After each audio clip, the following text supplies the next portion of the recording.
وبه نستعين على أمور الدنيا والدين والصلاة والسلام على أشرف الأنبياء والمرسلين وعلى آله وصحبه أجمعين.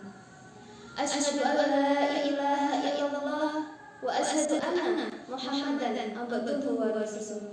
Amma ba'd. Yang terhormat Bapak Dr. Dastur Hadi MPD, yang kami hormati Bapak Ibu Kepala Sekolah se-Kecamatan Toronanti, yang kami hormati Bapak Ibu Guru se-Kecamatan Toronanti, serta anak-anakku yang soleh-solehah yang saya sayangi. Pertama-tama, marilah kita panjatkan puja dan puji syukur kehadirat Allah Subhanahu wa Ta'ala yang telah melimpahkan nikmat sehat dan sempat sehingga kita masih diberi kesempatan untuk mengikuti tausiah Ramadan dengan sehat walafiat. Salawat serta salam marilah kita sanjungkan kepada uswatun hasanah kita, baginda Nabi besar Nabi Muhammad sallallahu alaihi wasallam. Semoga kita mendapatkan syafaatnya di yaumul qiyamah. Di sini saya akan menyampaikan susunan acara tausiah Ramadan.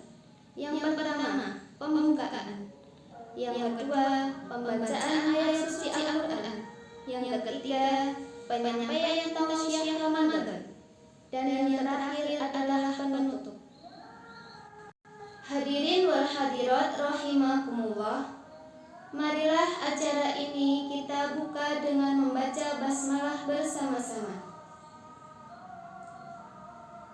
Memasuki acara yang kedua, yaitu pembacaan ayat suci Al-Quran surat Ar-Rahman ayat 1-20 oleh Ananda Aga Rainer Al-Fauzan dari SDN 1 Pujiharjo. Kepadanya kami persilahkan.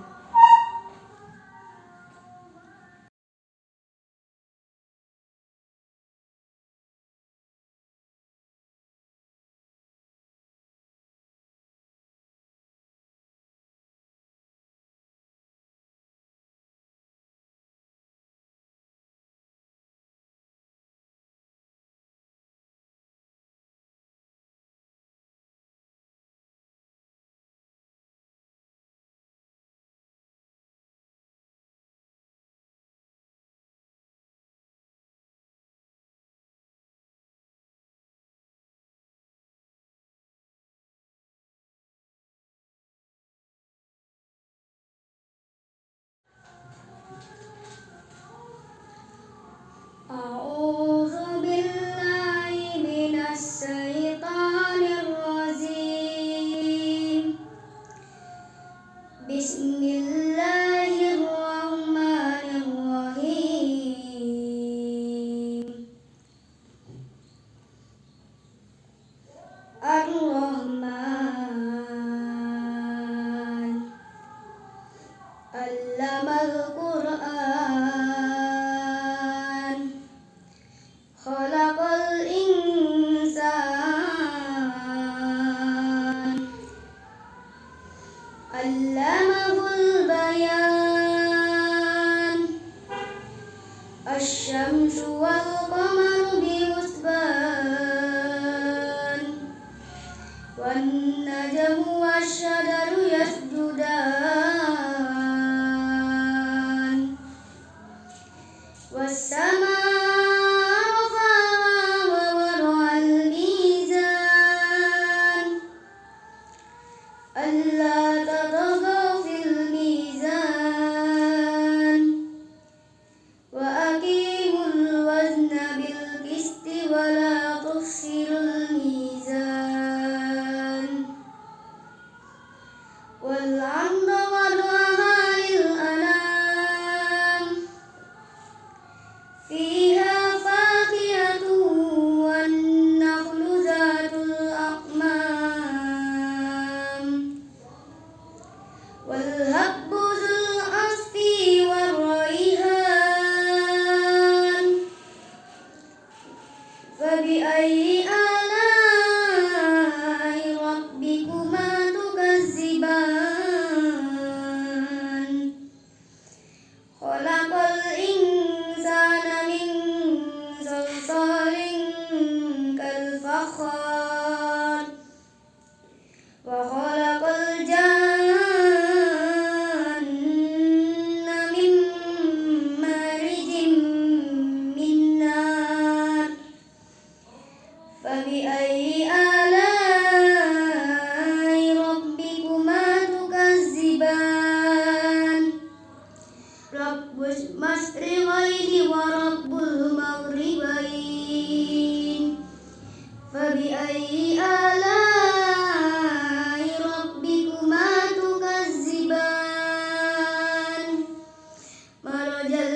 Semoga dengan pembacaan ayat suci Al-Quran tadi, acara ini dapat berjalan dengan lancar.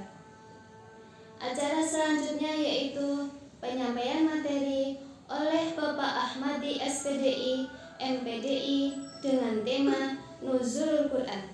Kepadanya kami persilahkan.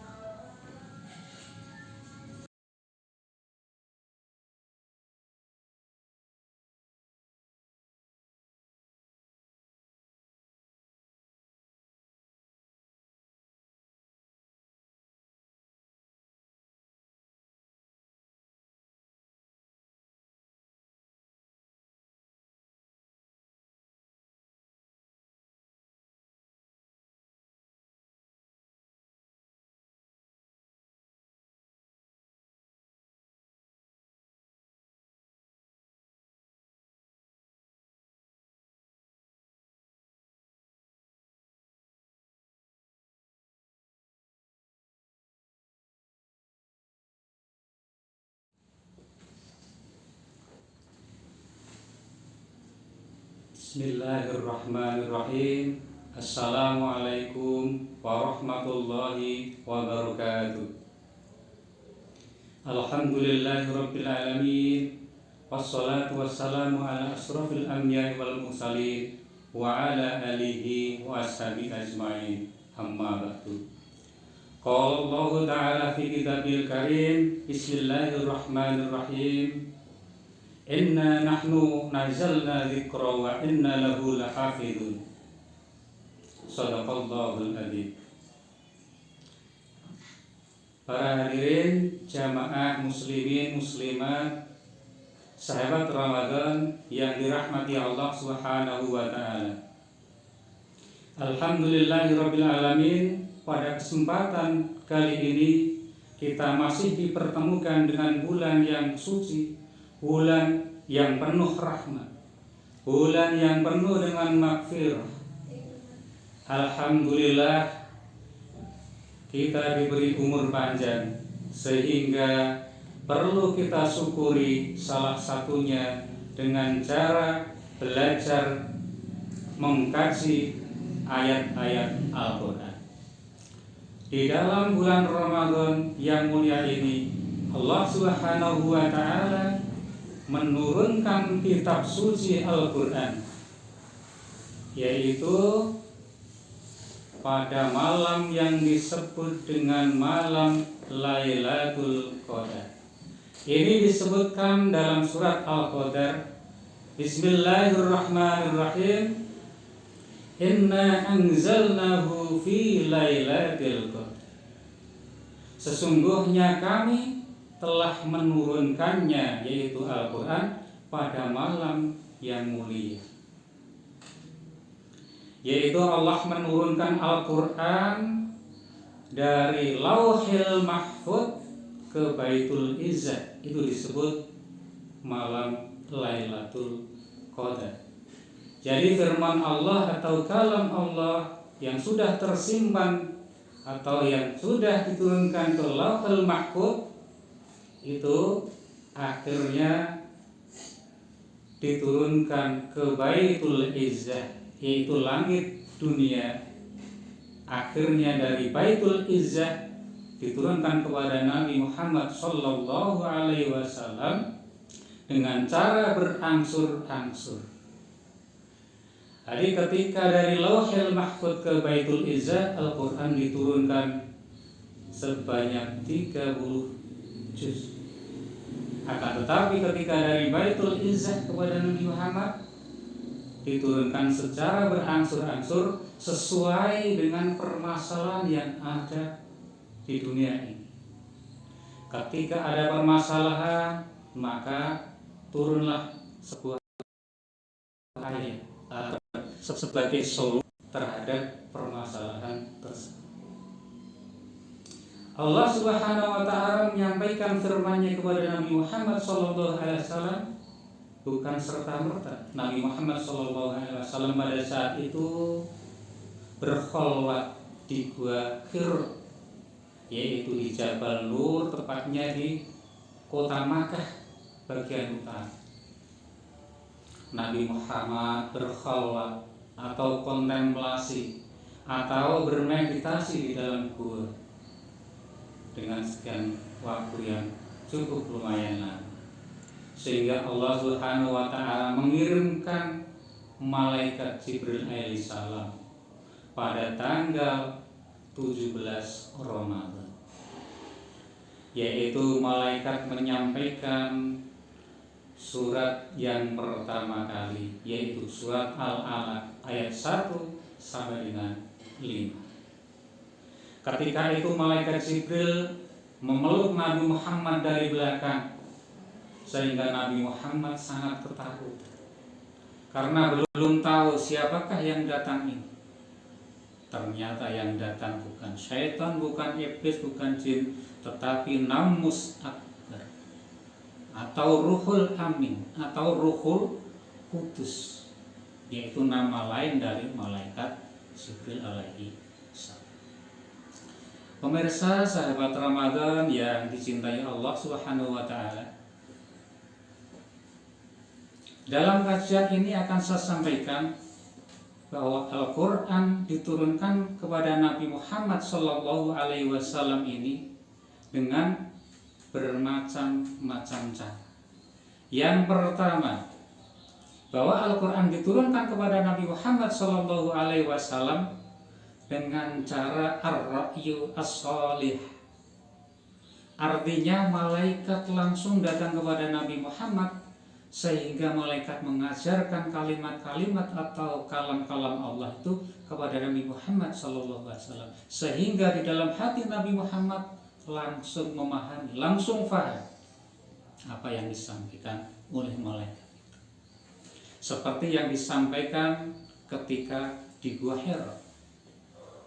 Akan tetapi pada saat itu Nabi Muhammad SAW sebagai hamba yang umi, sebagai hamba yang tidak bisa membaca dan menulis, malaikat Jibril mengatakan, Iqra ya Muhammad, Iqra ya Muhammad. Nabi Muhammad hanya bisa menjawab, Ma'ana biqari, Ma'ana biqari. Bacalah wahai Muhammad, bacalah wahai Muhammad. Nabi Muhammad menjawab, saya tidak bisa membaca, saya tidak bisa membaca. Akhirnya malaikat dengan cara mendekap Nabi Muhammad, maka firman Allah surat Al-Alaq ayat 1 sampai dengan 5 masuk ke dalam qalbu Nabi Muhammad Sallallahu Alaihi Wasallam. Itulah cara yang pertama, yaitu disebut ar-ra'yu as-salih. Hadirin yang dirahmati Allah Subhanahu wa taala. Kemudian yang kedua, cara Al-Quran diturunkan kepada Nabi Muhammad yaitu dengan cara tabir, yaitu tabirnya dengan suara lonceng, gemerincingnya lonceng, sampai telinga-telinga para sahabat itu tidak bisa mendengar kata-kata seseorang. Mengapa seperti itu? Supaya ayat-ayat Allah yang disampaikan kepada Nabi Muhammad SAW itu hanya sampai kepada Nabi Muhammad dulu, sehingga para sahabat walaupun ada di sampingnya tidak bisa mendengar. Jadi dengan suara gemerincingnya lonceng, di balik itu ada firman Allah, ada kalam Allah yang masuk ke dalam jiwa Nabi Muhammad Sallallahu Alaihi Wasallam. Kemudian yang berikutnya, cara Al-Quran disampaikan kepada Nabi Muhammad Sallallahu Alaihi Wasallam ini yang paling berat menurut Nabi Muhammad, yaitu dengan cara Nabi Muhammad merubah rohaninya ke alam malakut.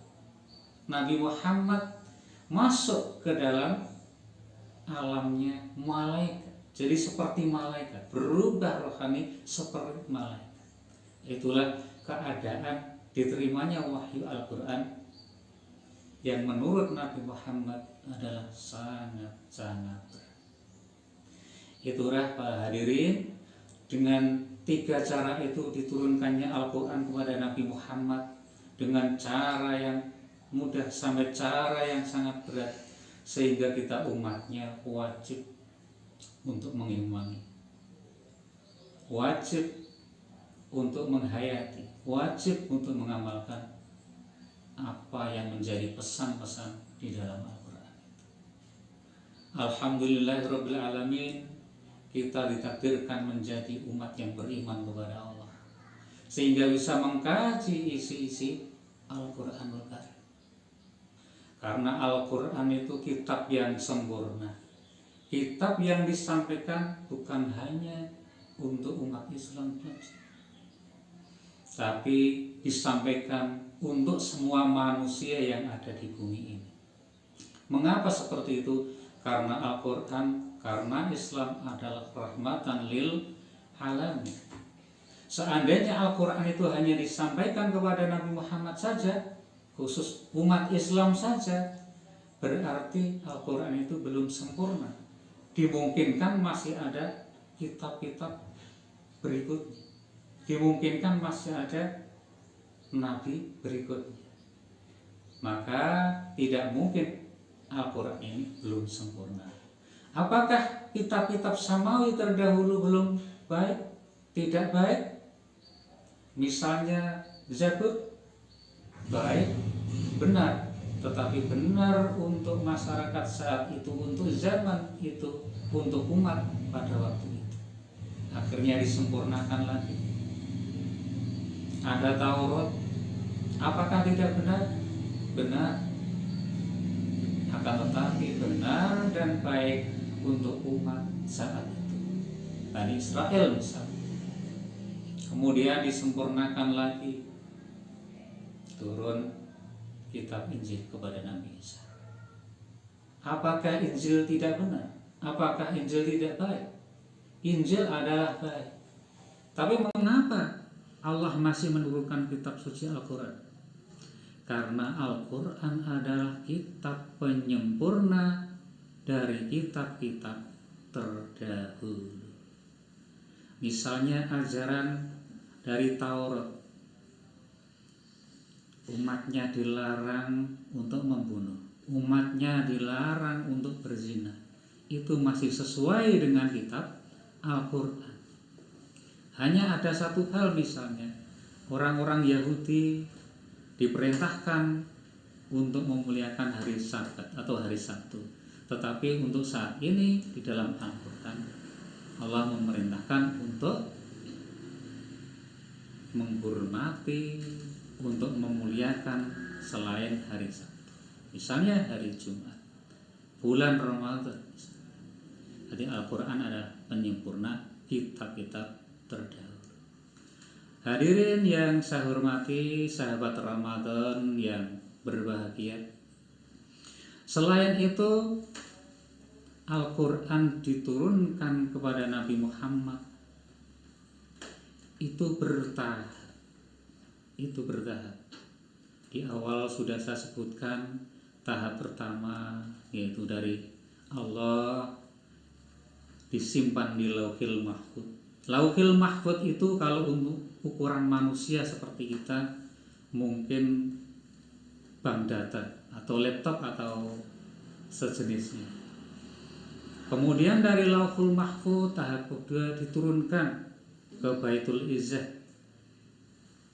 yaitu sebanyak 30 juz. Baitul Izzah adalah langit dunia. Kemudian tahap berikutnya Al-Quran diturunkan kepada manusia, kepada Nabi Muhammad, itu secara berangsur-angsur selama 22 tahun 2 bulan 22 hari. Cukup lama. Jadi kalau umat Islam ingin menjadi manusia sempurna, menjadi manusia yang baik, yang sempurna, insan kamil misalnya, kita harus belajar Al-Quran sampai tuntas, sampai 30 juz. Kalau waktu turunnya Al-Quran selama 22 tahun, 2 bulan, 22 hari, kita nisbatkan dengan pendidikan kita dari PAUD, naik ke TK, sampai ke pasca, sampai S3 misalnya, itu selama 23 tahun. Itu mengisyaratkan bahwa orang Islam kalau ingin menjadi hamba yang sempurna, hamba yang baik, yang utuh, itu mestinya kita belajar tidak hanya cukup sampai di level SMA misalnya kalau di pendidikan formal. Hadirin yang dirahmati Allah Subhanahu wa taala. Al-Qur'anul Karim juga diturunkan kepada Nabi Muhammad tidak hanya di Mekah, tidak hanya di Madinah. Itu ada periodisasinya. Yang pertama yaitu periodisasi di Mekah, yaitu pada waktu itu umat Islam masih belum beriman, sehingga ayat-ayat atau surat-surat yang turun adalah surat-surat tentang keimanan, surat tentang akidah Islamiyah. Biasanya surat yang turun di Mekah diawali dengan kalla atau ya ayuhan nas, karena pada waktu itu manusia masih jahiliyah. Kemudian periode yang kedua yaitu periodisasi Madinah. Maka ayatnya biasa disebut dengan ayat atau surat-surat Madaniyah.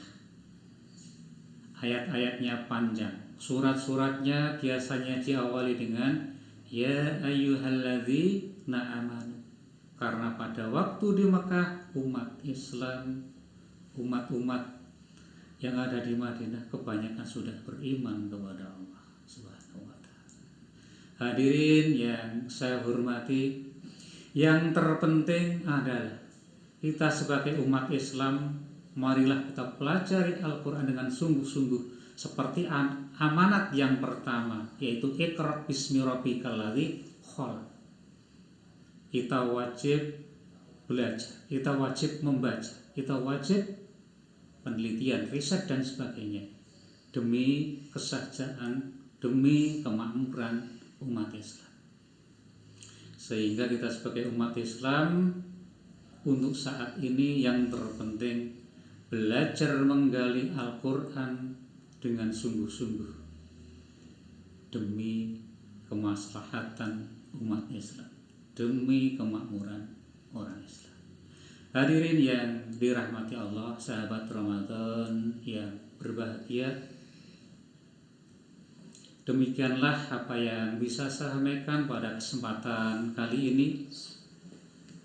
Mudah-mudahan yang sedikit ini bisa bermanfaat untuk motivasi diri kita, motivasi untuk belajar, motivasi untuk beribadah kepada Allah, karena pada intinya wa ma khalaqtul jinna wal insa illa liya'budun. Kita sebagai hamba hanyalah untuk mengabdi kepada Allah Subhanahu. Sekian dulu kurang lebihnya, dan mohon maaf apabila ada kata dari awal sampai akhir ini ada khilaf. Sekian, terima kasih. Assalamualaikum warahmatullahi wabarakatuh.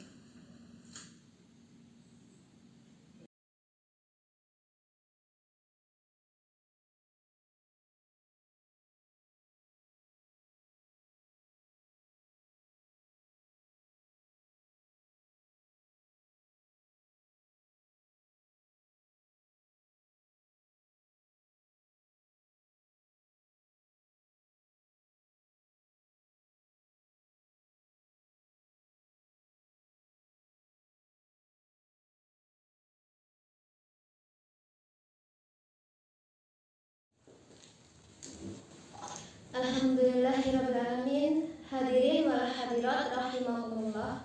Baru saja kita telah mendengarkan tausiah Ramadan tema Nuzul Quran oleh Bapak Ahmad Ahmadi, SPDI, MPDI. Dengan itu saya terutama ilmu pengetahuan agama Islam.